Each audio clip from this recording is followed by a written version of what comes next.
hasil polling KPU, saya itu masuk ke peringkat 7 atau 8 dari 54 caleg yang mencalonkan diri. Karena di kursi DPR RI, Dapil 1 NTB Pulau Sumba itu ada 3 kursi yang harus diperebutkan oleh 54 caleg dari beberapa partai. Dan 54 caleg itu jalan semua. Dan saya lihat di sana ada beberapa caleg yang tidak jalan. Ada juga yang jalan masif, ada juga yang memang ekstrim berjalan dengan money politiknya, dengan money politik. Makanya di sini saya melakukan kegiatan tersebut berdasarkan niat saya awalnya sih, niat awal ingin tahu dulu sejauh mana sih politik ini bisa dijalankan. Tapi setelah saya tahu ya, akhirnya saya mengambil kesimpulan bahwa memang kos politik itu besar, dan untuk menjadi orang politik itu sudah harus mempunyai biaya yang settle, dan mempunyai biaya settle. Jadi kalau nggak punya biaya yang sudah diperhitungkan sebelumnya, kayaknya kita mending nggak usah ikut kontestasi politik atau ikut pesta demokrasi. Biayanya berapa? Ya saya ini kan orangnya tadinya kan idealis ya, Tapi setelah saya menyelami dan masuk ke dunia perpolitikan untuk yang kedua kalinya ya, dulu kan saya pernah nyalek juga tuh. Saya waktu pertama itu habis juga sekitar 2M lebih lah ya, tapi itu pun kalah tipis sama teman saya gitu. Karena saya dicurangi di pleno, rapat pleno kecamatan. Akhirnya yang kedua ini saya DPR RI. Saya lagi-lagi ingin mencoba melihat seperti apa sih DPR RI ini di dapil saya sendiri. Sebenarnya kan saya dapilnya Tangerang Raya, tapi karena saya ingin melihat dan mencoba seperti apa sih gitu pencalegan di sana gitu. Akhirnya saya ikutin dan ternyata alhasil saya mendapatkan ilmu yang besar banget di sana. Dan jujur saya nyalek itu mau coba-coba, bukan serius, mau coba-coba karena saya udah tahu rival saya ini orang-orang gawat semua gitu. Ada incumbent 3 orang kan gitu. Ada juga anggota DPRD provinsi yang sudah biasa bermain di situ dan 2 periode. Ada juga anggota DPRD yang sekarang ini 3 periode di DPRD, sekarang nyalon DPRD akhirnya suaranya nomor 1 sekarang. Ya, bukan nomor 1 tapi peringkat 1 sekarang. Jadi ada juga mantan wakil gubernur, ada juga mantan wali kota ya, 2 periode saingan saya gitu. Jadi saya udah mengukur di situ. Oh, saya udah tahu saya ini bakal kalah di DPR RI. Tapi tujuan saya kan tidak ke situ. Tujuan saya adalah akan mencalonkan diri sebagai Bupati Bima, gitu. Bupati Kabupaten Bima. Tapi untuk iseng-iseng nggak apa-apa lah. Saya mau tahu tes ombak dulu. Bagaimana sih politik di sana? Tapi iseng-isengnya saya juga habis hampir 5 miliar juga gitu.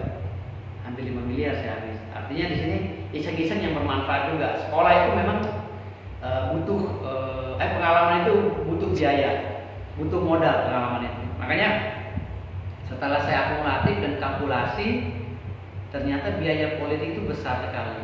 Kenapa saya bisa habis hampir 5 miliar? Karena bayangkan aja selama setahun kita harus intens dengan tim kita yang ada di 5 kota dan kabupaten. Kebutuhan untuk lapangan itu kita harus supply setiap bulannya pasti ada. Belum lagi atribut, belum lagi lain-lainnya termasuk pemasangan billboard. Kalau saya kemarin videotron juga pasangan, videotron dan lain-lain. Itu benar-benar ngurus kantong. Dan selain yang 4M atau 5M itu, di hari akhirnya kita tuh udah harus mengukur. Ini realita. Biar nggak apa-apa KPU nonton, Bawaslu pun nonton nggak masalah. Ini realita yang sudah saya dapat di lapangan. Di hari akhirnya kita udah mulai berhitung butuh suara berapa. Kalau di kami kan suara 50 sampai 100 ribu. Kalau kita berani genjot 50 ribu suara, tinggal per kepala berapa dikasih. Itu angka pasti, itu angka real yang bakal mencoblos kita. Paling margin errornya 20%. Makanya ketika kita butuh 100 ribu suara, kita up menjadi 110. Anggaplah 10%, 10 ribunya itu margin error. 100 ribunya udah settle suara kita. Itu kalau dikalikan 100 ribu saja 11 miliar gitu. Ini hitung-hitungan 11 miliar. Yang lebih gawatnya lagi kalau kita bom 100 ribu, tahu-tahu malam serangan fajar dibom lagi 150, orang tuh pindah ke sana.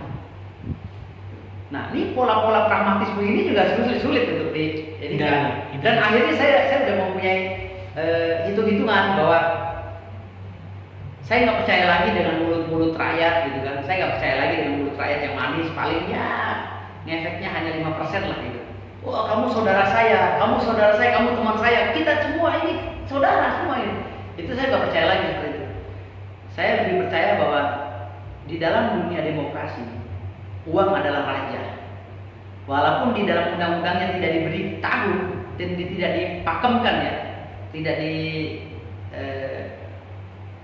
dibuatkan undang-undang atau regulasi, tetap aja itu terselubung. Bawaslu-nya juga terkesan diem aja, KPPS-nya diem aja, gitu. Bayangkan di masa tenang, saya sudah on ya, saya sudah off dalam sosialisasi dalam masa kampanye tanggal 10 itu, tanggal 10 Januari ya, Februari saya udah off, nggak jalan karena saya udah aman. Nggak tahu ini di tanggal 13 Februari itu orang rame bagi sembako, minyak, duit ini itu gitu. Melalui tim-timnya gitu. Gila nggak?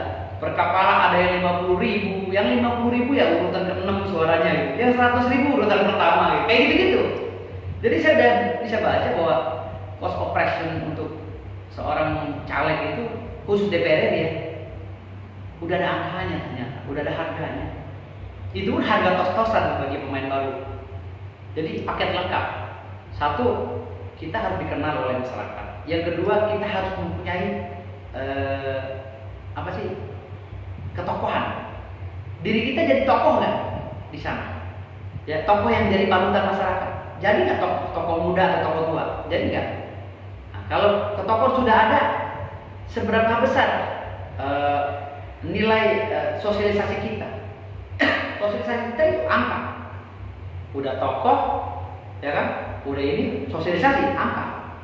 Yang keempat, seberapa besar kita hubungan dengan KPU dan Bawaslu?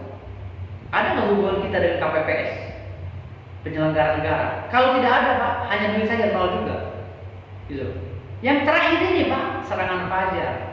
Serangan fajar ini yang bikin semua caleg itu maju enggak. Saya waktu itu mau ikut juga pola mereka. Oh, yang lain serangan fajar, gue juga serangan dong. Mereka 100 ribu, gue mau nih lempar, misalnya 120 misalnya gitu kan. Tapi saya hitung-hitung, oh ini gila ini. Gila, kalau saya lempar dia 100 ribu, saya lempar 120, tentu ada lagi yang lempar 150, matilah kita.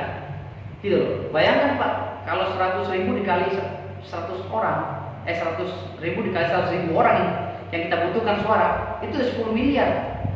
Kalau 150 ribu udah 15 M Pak, kalau menang, kalau kalah Pak, apa nggak banyak masuk rumah sakit? Untungnya di menit terakhir saya udah ukur. Saya lempar, ketokohan saya kalah karena saya pendatang. Walaupun saya asli sana, orang tua saya tinggal di Jakarta. Saya datang ke sana, saingan saya wakil gubernur, wali kota, anggota DPR RI, ya incumbent 3 periode, anggota DPRD 2 periode, anggota DPRD 3 periode. Gua hantem nggak? Figur ini yang gua baca. Gila, kalau gua hantem ini orang udah tiap harinya bergumul dengan masyarakat sana gitu. Tiap hari mereka bergumul dengan masyarakat sana. Kalau gua hantem gua selesai. Akhirnya saya off lah. Santai aja, nanti kita udah tahu konsekuensinya. Dan uang gue segitu itu hampir 5 M itu nggak langsung habis segitu, kan maksudnya bertahap gitu. Selama setahun itu kan kirim dulu apa gitu kan, kirim dulu ini, beli dulu kendaraan buat operasional tim gitu kan. Kendaraan yang gue kirim aja hampir 6 tuh. Gitu, dari mulai Pajero, Avanza dan lain-lain gitu kan. Itu aja kan cost operasional. Artinya di sini itulah nilai ekonomi yang harus kita keluarkan ketika kita ingin ikut kontestasi pemilu legislatif. Belum pemilu kada lagi. Nah, sehingga ada harga di sini yang muncul setelah gue hitung-hitung, ada harga. Ternyata kalau lo mau jadi raja, itu pun untung-untungan ya. Lo harus nyiapin 20 miliar untuk DPR RI. Gue udah ada angka nih sekarang. DPR RI 20 miliar.